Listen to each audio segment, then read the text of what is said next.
এই পৃথিবীর বুকে কিছু আবু লাহাব মার্কা মুসলমান আছে না নাই? জোরে কান আছে না নাই? মসজিদের মুয়াজ্জিন, মসজিদের ইমাম যতদিন পর্যন্ত সুদের বিরুদ্ধে বলে না, মসজিদের সেক্রেটারি ক্যাশিয়ার সুদের সাথে জর্জরিত, ততদিন মসজিদের ইমাম ওই মসজিদের কাছে বড় দামি, ওই মসজিদের কাছে বড় মুহিব্বিন। কিন্তু ইমাম সাহেব যখন সুদের বিরুদ্ধে বয়ান করে, পরের দিন আর মসজিদের ইমাম সাহেবের চাকরি থাকে না। আমরা বুঝে নিলাম, ও মসজিদের ইমাম সাহেব, ও মসজিদের ক্যাশিয়ার, ও মসজিদের সেক্রেটারি, ও সুদের খাতায় নাম লেখানোওয়ালা ভাই, ইমাম সাহেব বানায়া বলে নাই, এটা কোরআনের কথা। তোমার ট্রিটমেন্ট লাগছে, তুমি ওষুধ সেবন করো, আর যদি ওষুধ সেবন না করো আবু লাহাবের মতো পচিয়া গলিয়া মরবা। কথা কোন ঠিক না বেঠি? আল্লাহ পাক বললেন 1 নম্বর বিষয়, ইয়া আইয়ুহাল্লাযীনা আমানু কু আনফুসাকুম। ইসলাম ধর্ম এমন একটা ধর্ম, যেই ধর্মের ভিতরে বিন্দু পরিমাণ কোনো সন্দেহ নাই। আসেনি? কতক্ষণ আছে? আল্লাহ পাক কোরআনে বয়ান করে বলেছেন, ইন্নাদ-দীনা ইনদাল্লাহিল ইসলাম। আমার আল্লাহর কাছে মনোনীত আর সিলেক্টেড একটা ধর্ম আছে, নাম কি? কথা কয় না, কি নাম? ইসলাম ধর্ম। এই ইসলাম ধর্মের 2টা মূলনীতি আজকে জেনে যাবেন। একটা হলো ব্যক্তিগতভাবে ইসলাম পালন করা, আর একটা হলো সমষ্টিগতভাবে ইসলাম পালন করা। খুব খেয়াল করবেন, ব্যক্তিগত জিন্দেগি ইসলামের রঙে রাঙানো, এই বিষয়টা আমার আল্লাহ এই আয়াতের ভিতরে আগে আনলেন। আমার আল্লাহ বলে নাই ওয়া আহলিকুম নারা, ওয়া আহলিকুম নারা, এটা আমার আল্লাহ আগে আনে নাই। আমার আল্লাহ আগেরটাকে আগে আনছেন, পরেরটাকে পরে আনছেন। কোরআন একটা ফাসাহাত বালাগাত পূর্ণ কিতাব, এই কিতাবের ভিতরে বিন্দু পরিমাণ ভুল নাই রে বাবা। এইখানে আমার আল্লাহ 2টো বিষয় আমার আল্লাহ বয়ান করলেন। 1 নম্বর, ও ইমানদার বান্দা বান্দির দল, আগে তোমরা নিজেকে জাহান্নাম থেকে বাঁচাও, নিজেকে আগে বাঁচাও। কি বলছেন? আগে নিজেকে। ও আহলিকুম নারা, আহাল পরিবার অধীনস্থদেরকে দ্বিতীয় পর্যায়ে এনেছেন। তার মানে 2টা ভাগ আমার আল্লাহ করলেন। একটা ভাগের নাম হলো ব্যক্তিগত জিন্দেগিতে ইসলাম ফিট করা, এটা হলো কু আনফুসাকুম, নিজেকে ফিট করা। আর একটা হলো পরিবারকে ইসলামের রঙে রাঙানোটা দ্বিতীয় আনলেন। এখন আসেন, আমার আল্লাহ ঠিক এইভাবেই যার মাধ্যমে আমরা দিন পাইলাম, যার মাধ্যমে আমরা কোরআন পাইলাম, যাকে আমার আল্লাহ আমাদেরকে হাবিব বানায় দিলেন, আমাদের পয়গম্বর বানায় দিলেন। আমার মায়ার নবীর জিন্দিগিও তালাশ করে দেখো, আমার মায়ার নবীর জিন্দিগিও আমার আল্লাহ 2টা ভাগ করে দিলেন। একটু জোরে কোন আল্লাহু আকবার। 2টা ভাগ। নবী 40 বছর পর্যন্ত মক্কা নগরীতে আমার মায়ার নবী চলাফেরা করে, কেউ আমার মায়ার নবীকে সমালোচনা করে না, বরং মুহাব্বত করে। একটু সুবহানাল্লাহ করেন। আমার মায়ার নবী ছোট্টবেলা থেকে এমন, মক্কার কোন বেঈমানেরা আমার মায়ার নবীকে গালি দেওয়া তো দূরের কথা, সবাই বলে আব্দুল্লাহর বেটা মুহাম্মদের মতো এত সুন্দর, এত চরিত্রবান, এত ভালো সন্তান আমগো মক্কা নগরীতে দেখা যায় না। এত মুহাব্বত করে নবী আমার, মানুষের মনে হৃদয়ে জায়গা করে নিলেন। সবাই মুহাব্বত করে। কেউ যদি কারো পক্ষে যদি আমার মায়ার নবী ওই মক্কা নগরী তৎকালীন সময়ে, এখনো আমার মায়ার নবী নবুয়তের সার্টিফিকেট পায় নাই, কিন্তু আমার মায়ার নবী কোনো ব্যক্তির ব্যাপারে যদি কোনো কথা বলতেন, সবাই বলতো আব্দুল্লাহর বেটা মুহাম্মদ কখনো মিথ্যা বলতে পারে না, তিনি যেইটা বলছেন এটা যথার্থ সত্য। তারা এই সত্যতা যাচাই করিয়া এক পর্যায়ে আমার মায়ার নবীকে, আমার পয়গম্বরকে ছোট্টবেলায় তারা উপাধি দিয়া দিল।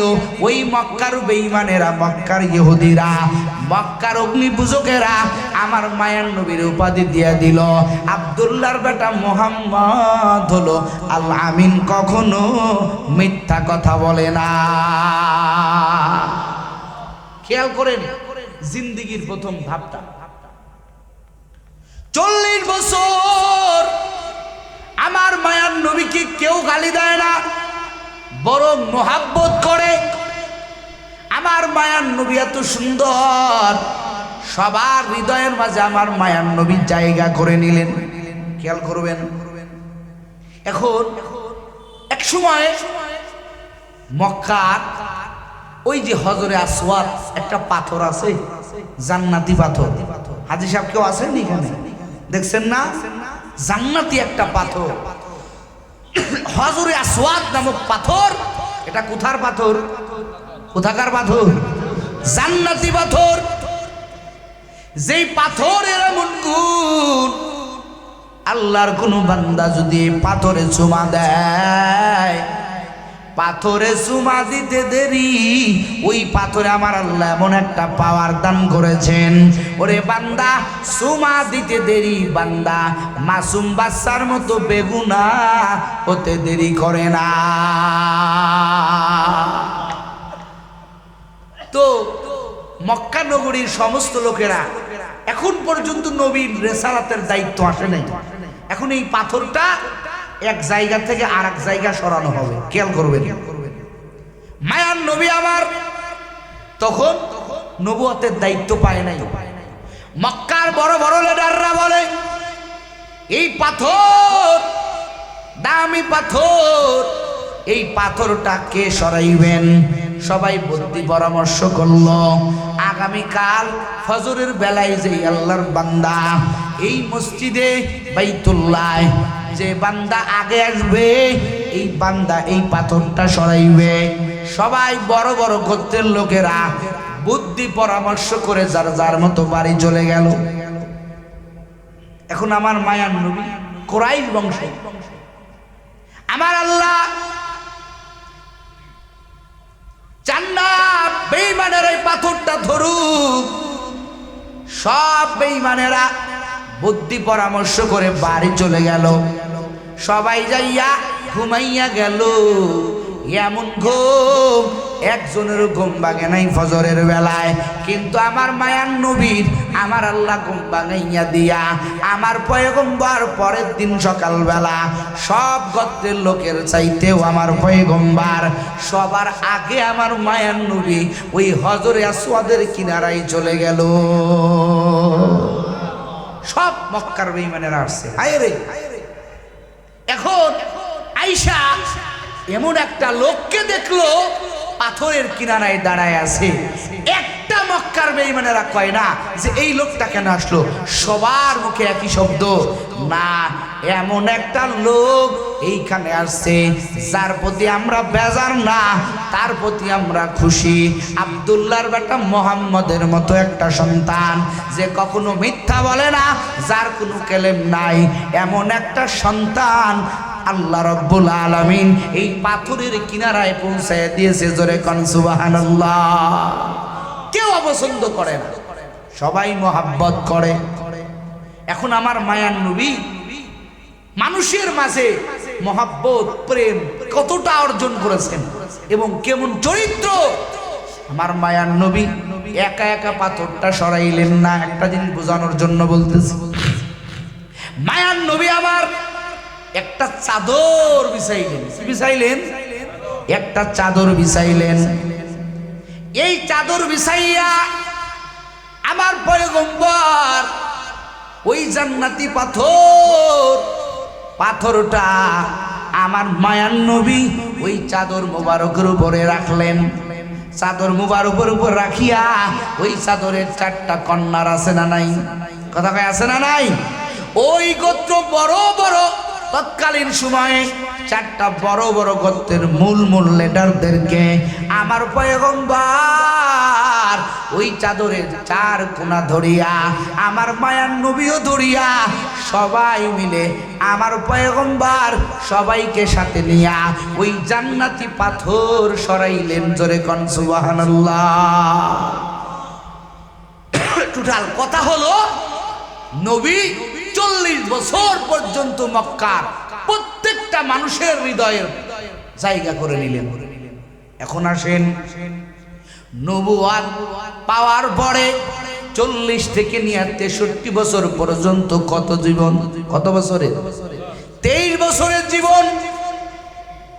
এই 23 বছর আমার পয়গম্বর দুটা ভাগ করে নিয়েছেন। এক ভাগের নাম হলো মক্কি জিন্দেগি, আর এক ভাগের নাম হলো মাদিনী জিন্দেগি। একটু জোরে কোন আল্লাহু আকবার। এরা নবীর উম্মতের দল। নবী আমার এই 23 বছর আমার পয়গম্বর 12 বছর কাটাইলেন মক্কা নগরীতে, আর 11 বছর কাটাইলেন মদিনায়, মদিনা নগরীতে। এই 23 বছর আমার পয়গম্বর কিভাবে জীবন যাপন চালাইলেন, এখান থেকে আমাদের সবক নিতে হবে, খুব খেয়াল করবেন। আমার আল্লাহ 40 বছর পরে আমার আল্লাহ আমার পয়গম্বরকে বললেন, দোস্ত এবার আপনার সময় হয়েছে, এবার আপনার জাতির কাছে দ্বীনের দাওয়াত দেন। খেয়াল করবেন। ওয়া আনজির আশিরাতাকাল আকরাবিন, ও পয়গম্বর এবার আপনার অধীনস্থদেরকে দ্বীনের দাওয়াত দেন। আমার মায়ার নবী 40 বছর পর্যন্ত, খেয়াল করেন, একটা মানুষের মাত্র আমার আল্লাহ হায়াতি দিলেন 63 বছর, কিন্তু আমার আল্লাহ নবুয়তের আগে নিয়ে গেলেন কত বছর? কথা কয় না, কত বছর? 40 বছর। 40 বেশি না 23 বেশি? কথা কয় না, কোনটা বেশি? 40 বেশি। 40 বছর পর্যন্ত আমার মায়ার নবী কাউকে দ্বীনের দাওয়াত দেন নাই। আমার পয়গম্বর মক্কা নগরীতে এমন ভাবে চলছেন, আমার মায়ার নবীর বিরুদ্ধে কোনো কেলেম নাই, আমার মায়ার নবীর বিরুদ্ধে কোনো অভিযোগ নাই।